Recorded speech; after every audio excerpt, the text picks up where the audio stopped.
to another episode of Curtain Call Conversations. I am here today with Katie Buchholz, who is currently in the London County Hall's production of Witness for the Prosecution. How are you today? I'm good. I'm very excited to be here. Thank Oh, you. good. Thanks for popping by.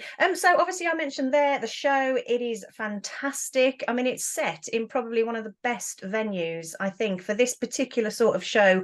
Obviously, it's a little bit immersive for the audience. So tell Yeah. everybody what the venue's like.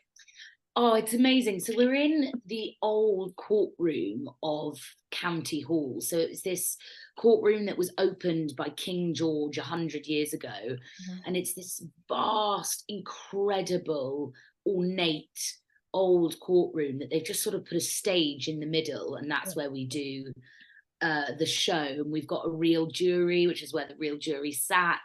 It's such an like an amazing sort of very old and ancient place, and it's very exciting. I think it helps the audience sort of feel like it's really real. Yeah, I think immersive theatre at the moment is quite a big thing, isn't it? And it does really make Yeah. you feel like you're in it, in the show. Yeah. So tell us about your character. So I play Romaine Vole, who is the wife of Leonard Vole, who's been accused of murder and put on trial. And Romaine she's fiercely intelligent, like scarily so. And she's dominant and mischievous, and she sort of has a tendency to sort of come into situations and cause mayhem, which is obviously very fun. Yes, absolutely. I mean, the audience must really enjoy it. And you mentioned there the jury seats. Is it like members of the public that sit in those seats? Yeah, so we've got a real jury made up of 12 audience members, and right at the end of the court case, they create their verdict. They cast their vote, which sort of shapes the end of the show. Okay, so there's two endings to the show. Well, yeah, well, you'll have to still Yes. come and find out. Yeah, exactly. I mean, it's an Agatha Christie play. I think we all can agree that her writing is exceptional. I mean, what's Yeah. it like? Because, there's lots of twists and turns. I've seen a couple of Agatha Christie plays myself, and there's so many twists and turns. So, I mean, how is it for you as performers to get, one of either two verdicts at the end, having to switch your dialogue and what have you? Is it easy now? Well, I mean, she's so clever, Agatha Christie, because I think on one level the play is a really clever plot, Yeah. and you just don't see what's coming. She makes you think that you're one step ahead of her, and you're like, oh, I know what's happening, and then right at the end she pulls the rug from under you, and it's so unpredictable. So on one level it's just such a brilliant plot, but I think also it's a lot more complex than just a normal whodunit sort of murder mystery. It's a very complex play. It's layered. It explores class and prejudice and the establishments in our country that we put all of our trust into. And so I think that's why a lot of the time it's very popular, because it's a very layered play, and I think that's why it appeals to a lot of different people. Yeah. I mean, it's a great cast you've got as well at Yeah. the moment. So let's just talk about you to start with. Where did your love of performing come from? I mean, when did you start on your journey, as they say? So I actually started acting when I was a child. Okay. So it all came out. I always loved it, and I loved doing school plays, and I sort of always dreamed of being an actor. And I went and saw Mary Poppins when I was about 11. Okay. And I read in the program that they were having open auditions for kids. So I dragged my dad along to the audition, and I'd never really auditioned for anything. I'd never done anything outside of school, really. Yeah. So I dragged him along to take me to the audition, and I was just incredibly lucky. I got recalled, and eventually I got the role of Jane and Mary Poppins as a child, and sort of uprooted my life and sort of half lived in London and half lived in Oxford. And so my love for it came from there. I started working quite young, and then from then I sort of just got bitten by the bug. And I worked a little bit as a child, and then when I got to my A levels, I just knew that I wanted to go to drama school. And so worked as hard as I could, and eventually, you know, finished my A levels and then went to RADA. But it sort of started when I was really young, and I sort of got an amazing sort of taste for working from quite a young age. Yeah.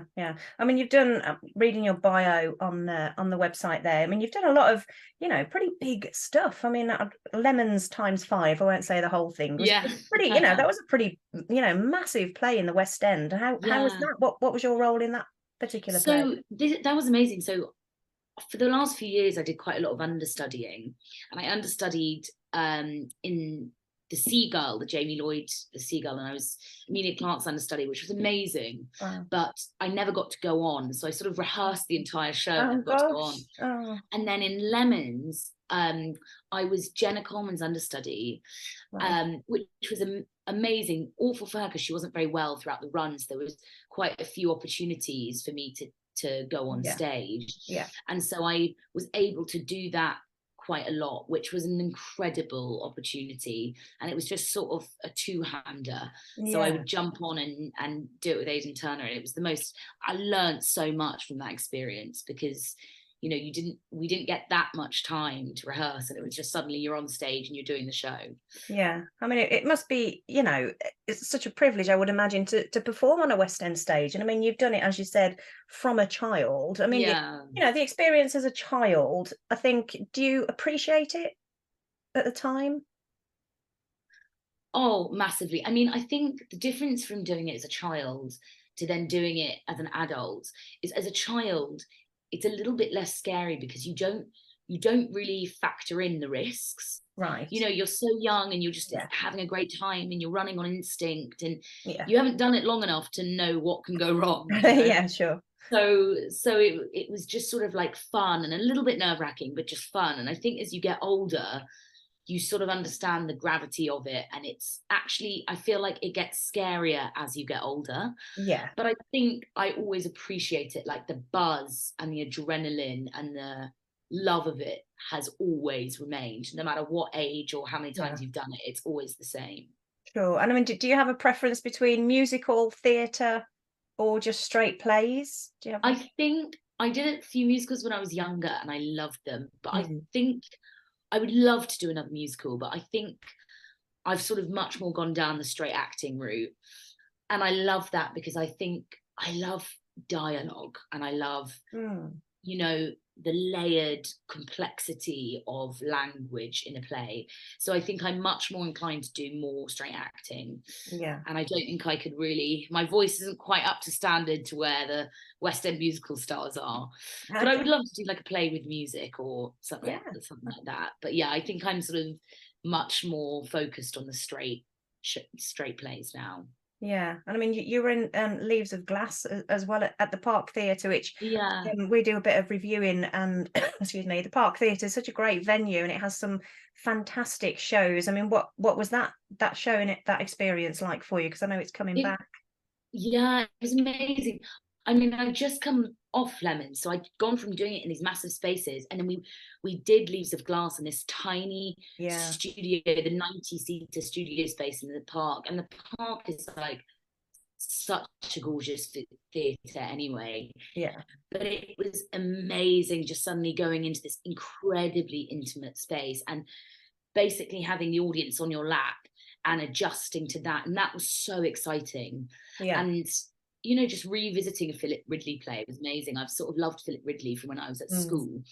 And just having a really small cast and these kitchen sink scenes where you're in the living room, but it almost feels like the audience is in the living room with you, and sort of adapting to that. And that was a really fun show as well, because the way it was directed, the director really sort of encouraged us to change it every night. Okay. So we go and sit in somewhere different. We could get up while staging every night. So it's this really sort of alive, exciting experience doing that with everyone else. Yeah. I mean, you mentioned going from, you know, obviously London's County Hall is a massive venue. So, you know, to work in a small space like the Park Theatre, I mean, is there any change in the way you perform to a smaller audience at all? I mean, I think there's a sort of, you have to be a little bit more aware of being heard, and, just understanding that there's audience right up there. So just making sure that you're sharing the experience and the journey with them. You're not just blocking them off, which is something you don't really need to be aware of Yeah. in the park, because they're all with you, so you can just think it and they're there. Yeah. But I had to retrain my brain to sort of, invite these people in that are up here, and also just having a set, like in Lemons and in The Seagull and in Leaves of Love, we didn't have any set. And the first few nights, I just found myself just like walking into these pieces of set, because I'd completely forgotten how to move on like a busy, furnished stage. So that took a little bit of time to adapt to as well. Yeah. And do you have a process? I'm always interested to know how performers learn lines. I mean, do you have a particular process? Do you have somebody that you read through with, sort of in your spare private time, or is it all I think rehearsal? I've got this app which is really useful. It sort of talks back the other lines to you, and then test yourself. So it's a lot of that. It's a lot of, I start off by myself and just study it and make sure I really understand it, because once I understand it, it goes in much quicker. Yeah. And then in the last sort of stages, I sort of beg my housemates to sit down with me and test me. Yeah. And sort of bribe them into helping me with that. Yeah. But Yeah. I think Lemons is a really good training, because it was an hour and a half two-hander when you're just speaking constantly, and each scene starts with a different number. Right. Yes. So you just start a scene saying 36, which had no relationship to the text after. Right. And so I think I felt like those muscles were stretched so much that anything that is, anything after that felt quite easy in terms of line learning. Yeah. I mean, I would imagine a two-hander, if there's any time to be sort of scared on stage, I would imagine a two-hander is probably up there, because it's just the two of you. I mean, if you freeze or anything like that, have you had any dodgy moments on stage when you've frozen or lost a line or anything like that? There was one, touch wood. Yes, you shouldn't. Yes, you It shouldn't. hasn't really happened that much. Yeah. But there was one moment in Lemons where I got sort of called up on stage quite last minute, and I got into my costume, and I sort of like, it was literally like, got into my costume, did the hair, walked on stage. Wow. And that by that point, Aidan had done it so many times. So I was quite lucky about that. But there was one moment where I was looking at him and I thought, I've got absolutely no idea what's next. Oh no. And I just looked at him and he said the number, and I thought, it's gone. And then luckily he took my first line, made it his, and that suddenly spurred me on. But for the rest of the show, I was just like on complete terror alert. But luckily, he sort of saved it. But it's always, you've always got that fear at the back of your head. Yeah, of course. I mean, as an understudy in a role, I mean, do you mentioned they're having to go on like really last minute. So are you sort of constantly sort of learning the role as it goes along? I mean, if the performer that you're understudying changes something, do you have to also change it as well, or do you perform? I mean, it's one of those things, like with understudies, we've got understudies in this show and they're amazing, and nearly all of them have been on, but it's that thing of, because the show is going on, it's up to you as the understudy really to make sure that you know everything, and that when that staging changes, or they've cut that line now, or that little bits of lines have been rewritten, it's up to you to be on that, because they don't really have time to make sure that you're on it. You're rehearsing a bit with the assistant director, but really the responsibility is on you to sort of keep up to date, because a lot of the time, by the time the show's up, understudies normally are on before they're completely and utterly ready. So it's a lot of, I really, having done it, I have so much respect for it now. I've done it twice now. Yeah. Because you you sort of, your whole life is slightly on pause, because at any moment you could be called to go on, rather than knowing I do this show 8 times a week and now I can sort of test what my rhythm is. You sort of never really know your rhythm, because you're always having to be like, well, I could be on tomorrow. And it's sort of the best job in the world, but it's also some of the hardest job in the world, because you're given a bit of creative license. You know, you don't have to repeat the way that they've done it. So it's quite nice, because you've got sort of have a foundation of work anyway. And I've been lucky enough to like study like amazing actors. So you sort of got a foundation of work there, and then you can sort of add your own thing. Whereas suddenly when I've now had my own parts, I'm like, oh God, there's no one else to sort of lean on. It's all down to me. Which is quite scary. But it's also tough, because you really want to go on, and you really want to have a chance to do it, and that's not guaranteed. Sure. I mean, do you have to spend the whole run sort of in the theatre like, you know, anybody else would, or do you just get a call to go in? Yeah, you know, you sit. Our understudies on this show are on stage the whole time, and they're given parts with like the little bits of lines in here and there, so they're still part of it. But in the ones I've done before, you would come into the theatre and you would sit backstage every night and you'd listen to it, and you're there throughout all the rehearsals, so you're part of it. But you don't necessarily have that reward of going on stage and actually sharing what you've been working on a lot of the time. I mean, I guess, you know, anything could happen during a show, and you could be needed sort of during the interval, I guess. Exactly. So you need to be there. Have you had a favourite venue that you've worked in the past? I mean, this is up there. I would say. I think is definitely my favourite, just because, without trying to sound really airy-fairy, like, when you walk in there, you can feel this history. You can feel this sense of like real trials have been, I mean, it's never been the Old Bailey, but real trials have been put in this courtroom under this roof. And real people have sat in these seats. And I think, you know, it's just so wonderful, because you really feel like it's a big space and it sits around 400 people, but they're so much part of the show. Whereas in other shows, they're sort of, they feel sort of a half a mile away, and you're doing this show and they're sort of receiving it.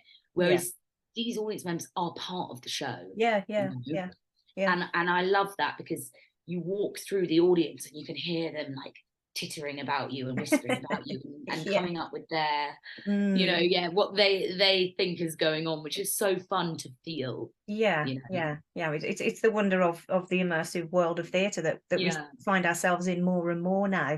I mean, it's been lovely to speak with you. How long have you got left in the show?